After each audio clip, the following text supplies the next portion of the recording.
quand l'avocat en fait ne réfléchit pas à la construction de son prix, en réalité, il se trouve à fixer le prix un peu à la tête du client. Ça, pour le coup, c'est pas très éthique en fait en réalité. Il va dire, bah, ce client-là, il est chiant, je sais pas, facture-le 3 000 €, alors que potentiellement pour la même tâche et un autre client potentiellement moins chiant, en tout cas pour lui, il va peut-être facturer ça que 2 000 €. Et donc c'est pour ça qu'il y a un vrai intérêt en réalité à construire son prix. Si l'avocat est plus chiant, enfin non, si le client est plus chiant, eh bien en fait en réalité ça doit être mis dans le prix et ça doit être réfléchi en matière de prix en amont en réalité. Et d'ailleurs en matière de facturation,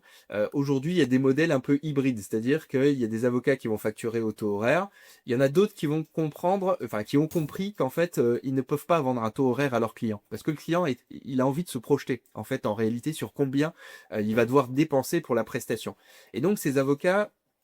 ont un peu un système hybride, c'est-à-dire qu'ils vont proposer un forfait et ils vont mettre un nombre d'heures limité en fait en réalité dans ce forfait, et une fois que ce nombre d'heures est limité, là ils basculent en fait sur le taux horaire, ce qui fait qu'en fait dans tous les cas le cabinet d'avocats est gagnant. Alors forcément ça peut avoir un intérêt pour le cabinet d'avocats, mais en réalité c'est un taux horaire qui est déguisé en fait en réalité,